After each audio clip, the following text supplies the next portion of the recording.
ये हमारी live server आप देख रहे हो, लाइव सर्वर हमारी ऑन हो चुकी है। ठीक है, जैसे आप लाइव सर्वर को ऑन करके आप इसे लोकल होस्ट पे रन कराओगे तो रन कराने के बाद इस तरह की इंटरफेस आपको दिखेगी। ये इंटरफेस का मतलब क्या है गाइस कि आपने ब्रीज जो आपने लॉगिन रजिस्ट्रेशन के लिए इंस्टॉल करा था वो ब्रीज आपकी प्रॉपर वर्क कर रही है। इसका सीधा सा सिंपल और सीधा सा मतलब है कि आपकी ब्रीज इंस्टॉल हो चुकी है, इसलिए ये वेलकम मैसेज है वेलकम पेज पे, ये वेलकम मैसेज है। ठीक है, अगर आप ये चेक करोगे बाय कोड जा करके तो आपको पता है कि लैरेवल में हमें व्यू पेज के लिए रिसोर्सेज में जाना होता है। रिसोर्सेज के बाद व्यू में जब आप यहाँ चेक करोगे तो एक वेलकम डॉट बिलेट डॉट php है। इसके अंदर में जो भी ये कोड, ये सारी जो कोड है ये सेम चीजें, सेम पेज हमें यहाँ पे दिख रही है। जब आप वेलकम पेज को चेंज कर दोगे, यहाँ पे आपको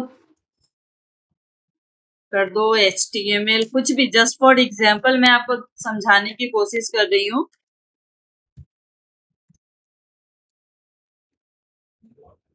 तो यहाँ पे ये जो टेक्स्ट है वो आपकी रिफ्लेक्ट कर जाएगी। ठीक है, ये हमने अभी क्या किया, कट करके हमने नेम किया, तो ये वेलकम पेज है जो बाय डिफॉल्ट लैरेवल जो क्या करती है वो बना करके देती है।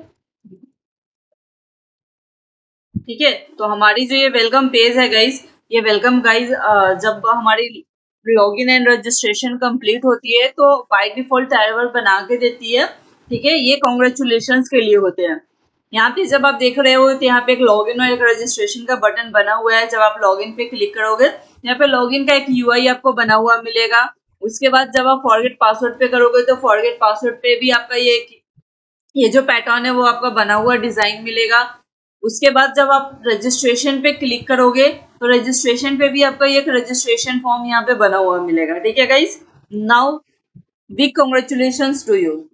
ठीक है, कॉन्ग्रेचुलेशंस, अपने आप को थोड़ी सी शाबाशी दो कि आपने यहाँ पे क्या करा है, रजिस्ट्रेशन और लॉगिन आपने कंप्लीट कर लिया है। ठीक है, उसके साथ ही साथ जो वेरीफाई के है, ईमेल वेरिफिकेशन का, वो सारी प्रोसेस यहाँ पे कंप्लीट हो चुकी है। बस उस प्रोसेस को जस्ट ऑन करना होता है इसके अंदर में। तो लैरेवल की ये एक एक्स्ट्रा फैसिलिटी होती है जो हमें प्रोवाइड करती है कि हमें लॉगिन रजिस्ट्रेशन बनाना नहीं पड़ता, ये ऑलरेडी सारी चीजें बना करके देती है, हमें जस्ट उसे यूज करना होता है। ठीक है, तो चलिए एक बार चेक कर लेते हैं, हम रजिस्टर करके पहले चेक कर लेंगे कि रजिस्ट्रेशन और लॉगिन हमारा काम कर रहा है नहीं। जब आप डेटाबेस में चेक करोगे तो यूजर्स टेबल में क्या है, अभी एक भी डेटा हमारी एंट्री नहीं है। ठीक है, यहाँ पे हम चेक करेंगे। चेक करने से पहले, हाँ ठीक है, चलिए चेक करते हैं। चेक करने के लिए हम यहाँ पे एक क्रिएट कर लेते हैं। मैं एडमिन ले रही हूँ। ईमेल आईडी आप कुछ भी और पासवर्ड ले सकते हो आप अपने अकॉर्डिंग से। जस्ट मैं एक डमी डेटा क्रिएट कर ले रही हूँ जस्ट चेक करने के लिए लॉगिन रजिस्ट्रेशन प्रॉपर वर्क कर रहा है या नहीं। रजिस्टर पे जैसे ही आप क्लिक करोगे तो यहाँ पे आपकी लॉगिन दिखा देगी। ठीक है, इसका मतलब क्या है कि आप यहाँ पे लॉगिन कर चुके हो, यानी आपकी रजिस्ट्रेशन कंप्लीट हो चुकी है। जब आप यहाँ पे रिफ्रेश करोगे डेटाबेस में तो देखोगे कि एक डेटा आपकी एंट्री हो चुकी है। यही हमने फर्स्ट जो डेटा एडमिन नाम से हमने यहाँ पे एंट्री किया था। ठीक है, अब उसी से ये लॉगिन हो चुकी है। यहाँ पे लॉगिन के बाद क्या है, हमारी बाय डिफॉल्ट डैशबोर्ड की पेज हमारी ओपन है। अब ये डैशबोर्ड पेज यहाँ पे ओपन है। जनरली जब हम अभी इसी वीडियो में थोड़ी देर बाद जब हम बैकएंड का काम करेंगे तो जब हम अपना CMS एक डेवलप करेंगे, CMS मीन्स क्या कि हम जब अपनी कंटेंट मैनेजमेंट सिस्टम बनाएंगे, एक एडमिन पैनल बनाएंगे तो इस तरह से UI नहीं रहेगा। उसके लिए हम एक टेम्पलेट का यूज करेंगे ताकि हमारी जो UI है वो एडमिन पैनल काफी अट्रैक्टिव दिखे और अच्छी दिखे। अच्छी मीन्स क्या कि यूजर फ्रेंडली होना चाहिए, उसे देख के आपको समझ में आनी चाहिए। ठीक है, ये एक जस्ट एक नॉर्मल सा व्यू लेवल बना के देता है तो इसे हम इजीली कस्टमाइज कर सकेंगे। तो इसी वीडियो में आगे चल के हम सीखेंगे कि किस तरह से एक टेम्पलेट को कस्टमाइज करते हैं, किस तरह से हम बैकएंड में जो एडमिन पैनल हम बनाएंगे उसे कस्टमाइज टेम्पलेट यूज करके किस तरह से डेवलप करेंगे। यहाँ पे जब आप देखोगे एडमिन का प्रोफाइल, अगर एडमिन के प्रोफाइल पे आप क्लिक करोगे तो यहाँ से आप प्रोफाइल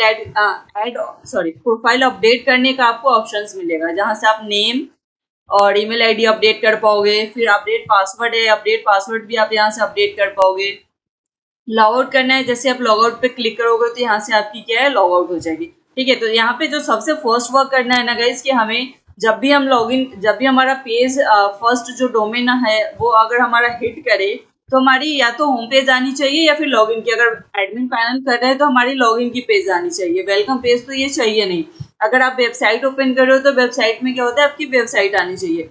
तो ये ऑलरेडी ये फ्रंट एंड डेवलपमेंट जो हमारी ट्यूटोरियल थी उसमें हमने ये क्लियर कर लिया था कि किस तरह से हम होम पेज को डिस्प्ले कराएंगे फ्रंट एंड में, ठीक है। तो अभी हम बैक एंड में देखेंगे कि किस तरह से जो मेन यूआरएल हमारी हिट होगी तो उस पर बाय डिफॉल्ट जो है वो हमारी लॉगिन की पेज ओपन हो जाएगी, ठीक है। इसके लिए चलिए स्टार्ट करते हैं। एक चीज़ है, आपकी थोड़ी सी कंफ्यूजन हो सकती है कि अगर आप बैक एंड फ्रंट एंड के साथ में कर रहे हो तो उसमें क्या होता है कि फ्रंट एंड आपका मेन यूआरएल हिट करने पे तो फ्रंट एंड आपकी वेबसाइट ओपन होगी, ठीक है। बट एडमिन पैनल के लिए आपको स्लैश एडमिन या स्लैश लॉगिन का यूज करना पड़ेगा। वो जब मैं डायनामिक करूंगी इसी वीडियो में लास्ट में आए एडमिन पैनल बनाने के बाद, तो उसमें हम डिस्कस करेंगे कि किस तरह से हम एक फ्रंट एंड में लॉगिन के राउट को वहां पे यूज कर सकते हैं, ठीक है। तो अभी के लिए मेन पेज पे हमारा लॉगिन पे चलते हैं, जहां पे हम मेन पेज को लॉगिन करेंगे। इसके लिए हमें अपने राउट पे चले जाना है।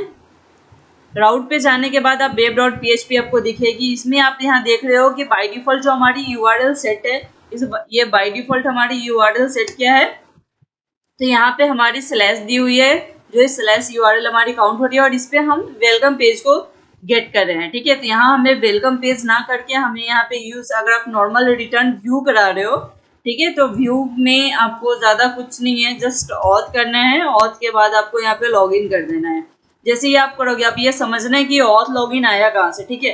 तो ये जो यूआरएल है हमारी, स्लैश मीन्स क्या, कि जो हमारी मेन डोमेन होगी, मेन जो पेज होगी, वो हिट करने के बाद हमारी ये यूआरएल आपकी कॉल करेगी। ये जो मेन यूआरएल है, ये यूआरएल आपकी कॉल करेगी, ठीक है। तो यहाँ जो पेज ओपन होगा उसके लिए सबसे पहले ये क्या रिटर्न करेगा, व्यू में जाएगा। व्यू के अंदर जाने के बाद ये सर्च करेगा ऑथ को। अब व्यू के अंदर में जब हम जाएंगे तो हमारी व्यू यहाँ है। व्यू के बाद हमारा लॉगिन कहाँ है, तो लॉगिन ऑथ नाम की फोल्डर के अंदर है, ठीक है। इसलिए हमने यहाँ पे ऑथ डाला है। अगर ये लॉगिन यहाँ पे सिंपल बाहर अगर आपकी होती, जहाँ पे हमारा कोई लॉगिन नहीं होता, तो यहाँ पे हम डायरेक्ट लॉगिन का यूज करते हैं। बट यहाँ हमारी ऑथ फोल्डर है, इसलिए हमने ऑथ लिए है। ऑथ के बाद आप देखोगे यहाँ पे लॉगिन नाम की फोल्डर क्या है, हमारी ऑलरेडी बन के तैयार हो चुकी है, ठीक है। तो यहाँ पे हम इसलिए हमने यहाँ पे लॉगिन दिया। अगर यहाँ पे आप देखोगे ये ऑथ फोल्डर के बाहर अगर लॉगिन होगी तो यहाँ ऑथ देने की जरूरत नहीं है। इसे हम यहाँ से कट करके सिर्फ लॉगिन यूज करेंगे, ठीक है। तो ये डिपेंड करता है आपके ऊपर कि ये पाथ आप क्या दे रहे हो। तो ये पाथ के लिए कंफ्यूज मत करना। ये जहां भी आपकी व्यू में जिस फोल्डर के अंदर है, ये जस्ट फोल्डर नेम है, क्योंकि हमारी व्यू के अंदर ऑथ नाम की फोल्डर है। इस फोल्डर के अंदर में आपकी लॉगिन नाम की एक बनी हुई है। इस लॉगिन, इसलिए हमने यहाँ पे लॉगिन दिया है, ठीक है। इसलिए इसमें कोई कंफ्यूजन नहीं है। जस्ट इसे सेव करते हैं, सेव करके चेक करते हैं। जैसे आप इसे रिफ्रेश करोगे तो यहाँ हमारी बाय डिफॉल्ट क्या है, देखो बाय डिफॉल्ट हमारी जो मेन यूआरएल है, इस पे हमारी लॉगिन आ चुकी है, वेलकम पेज हमारा क्या है, जा चुका है, ठीक है। ये हमारी फर्स्ट स्टेप हमारी यहाँ पे कंप्लीट हो गई है। लॉगिन करने के बाद आप देख रहे हो कि जैसे ही आप लॉगिन करोगे तो लॉगिन करने के बाद ये हमारी डैशबोर्ड के पेज पे लेके जाती है, ठीक है। अब इसके बाद यहाँ पे हमें करना क्या है कि अभी ये डायरेक्ट जानी नहीं चाहिए, ठीक है। डायरेक्ट डैशबोर्ड पे ओपन नहीं होनी चाहिए। मीन्स क्या है कि बहुत सारे तो हो सकते हैं कि कोई भी डमी यूजर बना करके फिर उसको यूज कर सकता है। तो मेनली जो, जब आप एक एप्लीकेशन करोगे, अगर सिंपल 4-5 पेज की एडमिन पैनल पे काम कर रहे हो या बैकएंड पे, तो इसकी जरूरत नहीं पड़ती है। बट फिर भी जब आप एक एप्लीकेशन बना रहे हो तो उसमें क्या होता है, बहुत सारे यूजर्स होते हैं, ठीक है। एडमिन में बहुत सारे यूजर्स होते हैं जिन्हें आपको रोल असाइन करना होता है, यूजर मैनेजमेंट बनाना होता है। तो ये सारी चीजें हम नेक्स्ट जो आने वाली वीडियोस होगी उसमें हम सीखेंगे कि यूजर मैनेजमेंट क्या होता है। अगर आपने नहीं सुना है तो कंफ्यूज मत करना। और बहुत बड़ी टर्म नहीं है, बहुत इजी सा टर्म है, जिसमें जब भी कोई एप्लीकेशन बनाना होता है तो उस एप्लीकेशन में इसकी ज़रूरत पड़ती है, वहाँ हमें यूज़ करना पड़ता है यूज़र्स को मैनेज करने के लिए, ठीक है। तो उसके लिए हमें क्या करना होता है कि जेन्यून के लिए जब भी रजिस्ट्रेशन हो तो रजिस्ट्रेशन के बाद जो ईमेल आईडी होता है उसे हमें वेरीफाई करवाना पड़ता है, ठीक है। ईमेल वेरिफिकेशन मीन्स क्या है कि ये वेरीफाई करेगा कि ये जेन्यून ईमेल है भी या फिर नहीं है, ठीक है। जब ईमेल के थ्रू हम उसे वेरीफाई कर लेंगे तो जाके हमारी वर्क करेगी। तो वो चीज़ें हम एक बार चेक कर लेते हैं। अभी आप देख रहे होगे यहाँ पे, जैसे ही लॉगिन करने के बाद क्या है, यहाँ पे हम चले जाएंगे डैशबोर्ड पे। इसे ऑफ करने के लिए हमें करना क्या होगा, एक मॉडल के अंदर हमें चलना है। पहले ये मैं क्लोज कर दे रही हूँ, हमारा क्लोज हो चुका है, क्लीन हो गया। अब हमें चलना पड़ेगा मॉडल। मॉडल हमारा कहाँ है, आप ऐप नाम के फोल्डर में जब जाओगे, जो रूट फोल्डर में चले जाना है, रूट में ऐप नाम का फोल्डर है, इसके यहाँ मॉडल आपको दिखेगी, इस मॉडल पे क्लिक करना है और यहाँ एक user.php नाम का एक हमारा मॉडल बन के तैयार होगा। ठीक है, आई थिंक कि गाइज इसमें आपको प्रॉब्लम नहीं होगी। एमवीसी पैटर्न मैंने ऑलरेडी फ्रंट एंड की जो वीडियो थी उसमें मैंने एक्सप्लेन कर दिया था। अगर आपको कोई भी इसको लेके कंफ्यूजन हो तो आप मेरे को कमेंट करना, मैं अलग से एमवीसी की अलग ही वीडियो डाल दूंगी, या फिर आप जो फ्रंट एंड की वीडियो है वो फ्रंट एंड की वीडियो आप एक बार देख लो। ठीक है, तो इससे आपकी क्लियर हो जाएगी ये डाउट कि एमवीसी हम क्यों यूज कर रहे हैं। जो मॉडल है आप सबको पता है कि डेटाबेस से डेटा को कॉल कराने के लिए हमें मॉडल की जरूरत पड़ती है। इसमें यूजर नाम की मॉडल ऑलरेडी बनी हुई है।